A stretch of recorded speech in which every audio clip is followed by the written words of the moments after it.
Hello everyone, আসসালামু আলাইকুম। Welcome to my channel Prince English academy. আমি বড়িয়াবিন প্রিন্স স্যার তোমাদের জন্য নিয়ে এসেছি ইংরেজি গ্রামারের অত্যন্ত গুরুত্বপূর্ণ একটা টপিক, পার্টস অফ স্পিচ।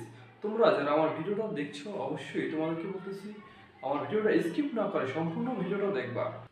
তো চলো শুরু করি। তো আমরা দেখতে পাচ্ছি পার্টস অফ স্পিচ। তাহলে এখানে আমরা প্রথমে জানবো পার্টস অফ স্পিচটা কি। তা এই যে পার্টস, এই পার্ট শব্দটা কিন্তু ছিল পার্ট।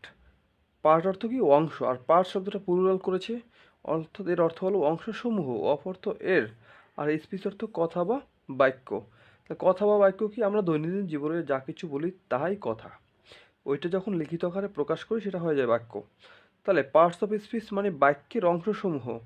এটা মানে পারিভাষিক অর্থ এরকমটা দাঁড়ায়, অর্থাৎ কোনো বাক্যের প্রত্যেকটি অর্থবোধক অংশ হচ্ছে পার্টস অফ স্পিচ। তো কোনো বাক্যের প্রতিটি অর্থবোধক অংশই হচ্ছে এক একটা পার্টস অফ স্পিচ। হ্যাঁ, প্রত্যেকটা বাক্যকে একটা পার্টস অফ স্পিচ বলা হয়। তাহলে এর যে অংশ, বিভিন্ন অংশে বিভিন্ন কাজ, এই কাজের উপর ভিত্তি করে এই পার্টস অফ স্পিচকে সাধারণত 8 ভাগে ভাগ করা হয়। Kinds of parts of speech there are 8 kinds. তারা কত প্রকার?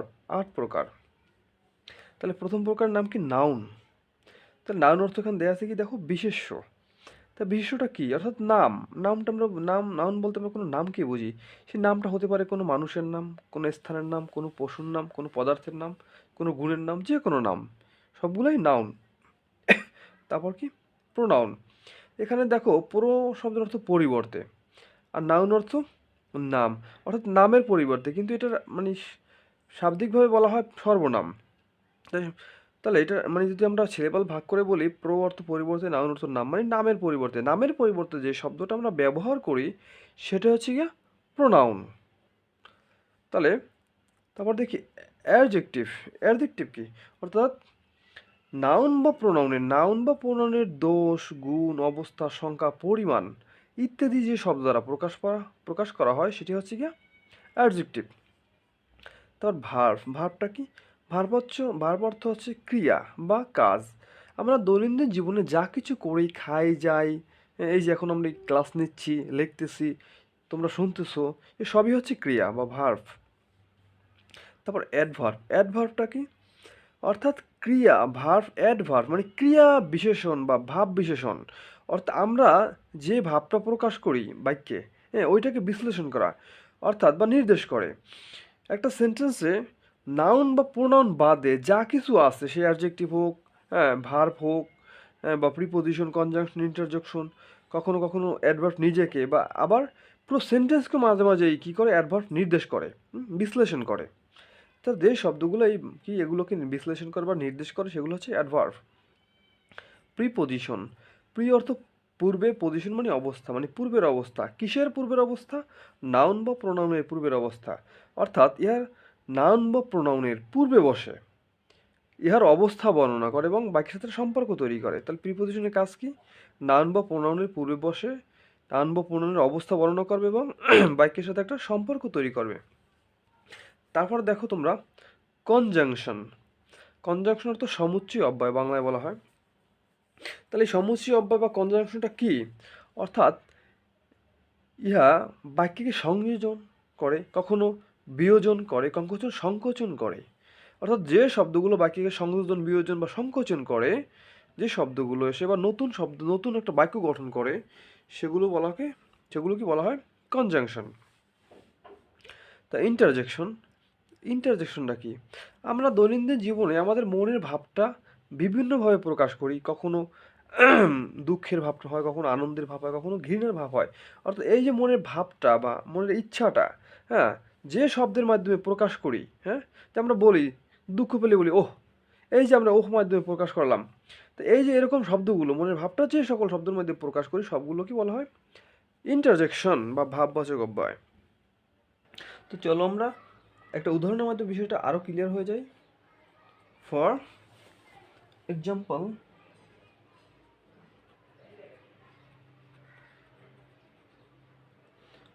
যেমন hurray, HURRH, hurray,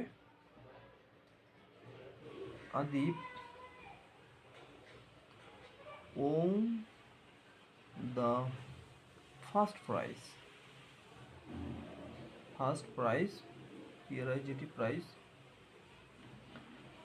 and he showed it to his father instantly.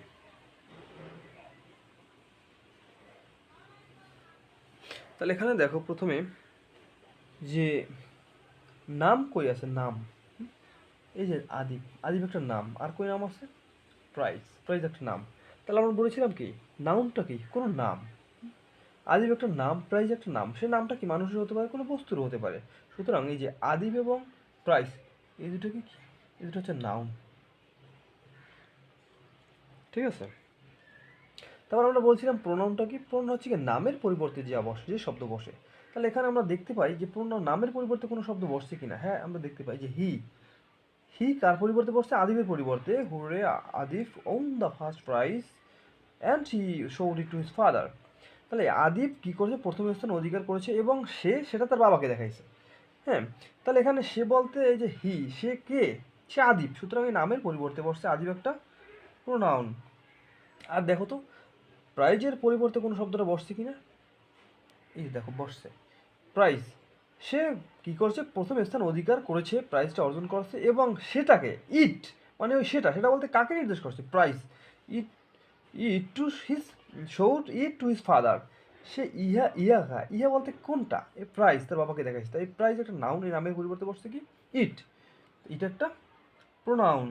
তাহলে তোমাদের একটু বলে রাখি, যদি কোনো কোনো বস্তুবোচক নামের পরিবর্তে আমরা সাধারণত ইট বসাই এবং সেটা পুরুষ হলে ইটস বসাই, কোনো পুরুষের নামের পরিবর্তে হি, হি বসাই, আর যদি মহিলা হতো তাহলে বসাইতাম শি, এগুলো সব প্রোনাউন।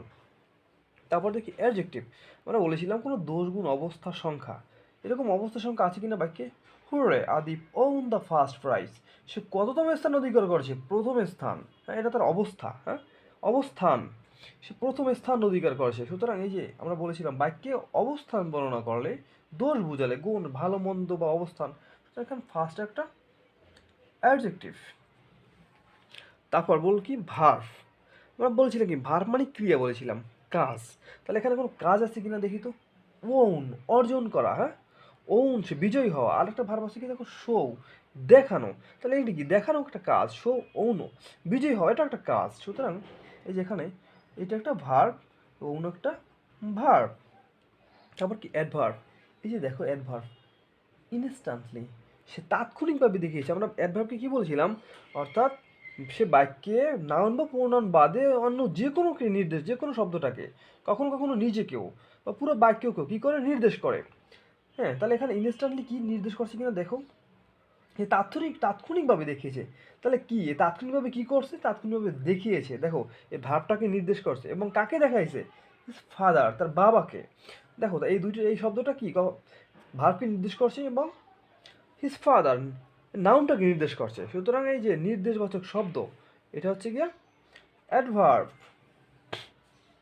তারপর বলছিলাম প্রিপজিশন, মানে পূর্বের অবস্থা, নাউন বা প্রোনাউনের পূর্বের অবস্থা। তাহলে এখানে দেখি নাউন বা প্রোনাউনের কিছু আছে কিনা, নাউনের পূর্বে কিছু নাই। হ্যাঁ, এই যে দেখি প্রোনাউন, হিজ একটা প্রোনাউন, তাহলে এর পূর্বে কি বসছে, টু বসছে। বসে কি করছে, তার প্রোনাউনের পূর্বের অবস্থা বর্ণনা করছে। সে দেখিয়েছে, কাকে দেখিয়েছে, তার বাবাকে দেখিয়েছে। হ্যাঁ, তার পূর্বের অবস্থানটা বর্ণনা করছে। সুতরাং হি একটা, এই টু একটা প্রিপজিশন। তারপর দেখি আমরা কনজাংশন, কনজাংশনের কাজটা কি বলছিলাম, দুটো বাক্যকে জোড়া লাগানো, সংযুক্ত করা। এই দেখো hooray Adib won the first prize, একটা বাক্য, সে প্রথম স্থান অধিকার করছে, he showed it to his father, সে তার বাবাকে তাৎক্ষণিকভাবে দেখেছে। এই দুটো বাক্যকে মাঝখানে বসছে, কি বসছে, এন্ড বসছে, এন্ড বসে দুটো বাক্যকে একটা বাক্যে পরিণত করছে, সংযুক্ত করেছি। সুতরাং এন্ড একটা কনজাংশন। তারপর আমরা বলেছিলাম ইন্টারজেকশন কি, মানে মনে আকস্মিক ভাবটা দুঃখের হতে পারে, আনন্দের বা ঘৃণার, যা কিছু হতে পারে। তাহলে এই ভাবটা কী দ্বারা প্রকাশ করছে, দেখো হুররা, হুররা মানে কি মজা, এটা বাংলার তো কি মজা। তাহলে কি আমরা এই যে অর্জন করছি, প্রথম স্থান অধিকার করেছি, এইটা আমরা কোন শব্দ দ্বারা এই মনের ভাবটা, আনন্দ ভাবটা প্রকাশ করছি, হুররে দ্বারা। হ্যাঁ, সুতরাং হুররা একটা ইন্টারজেকশন। ইন্টারজেকশন চেনা আর একটা উপায় কি, এর পূর্বে এই মানে এই যে নোট অফ ইন্টারজেকশন চিহ্নটা থাকবে। যাই হোক, এই পর্যন্ত বন্ধুরা, আশা করি তোমরা বিষয়টা খুবই ভালোভাবে বুঝতে পেরেছো। এই তো মানে বিদায় নেওয়ার আগে একটা কথা বলে যাচ্ছি যে তোমরা যদি আমার এই ভিডিওটা ভালো লেগে থাকে তোমাদের কাছে, হ্যাঁ, তাহলে অবশ্যই একটা লাইক দিবে। আর এরকম ক্লাস পেতে আমার চ্যানেলটাকে সাবস্ক্রাইব করে পাশে বেল আইকনটাকে অন করে রাখবে, যাতে আমি কোনো ক্লাস ভিডিও দিলে সবার আগে তুমি পেতে পারো। আর অবশ্যই তোমার বন্ধুদের জন্য একটা শেয়ার করবে। আর এই ক্লাসের ভিতরে যদি কোথাও বুঝতে সমস্যা হয় বা কোনো প্রশ্ন থাকে, হ্যাঁ, অবশ্যই সেটা কমেন্ট বক্সে জানিয়ে যাবে। তাই আজকের মতো এখানেই বিদায় নিচ্ছি। ভালো থাকবা, সুস্থ থাকবা। আল্লাহ হাফেজ।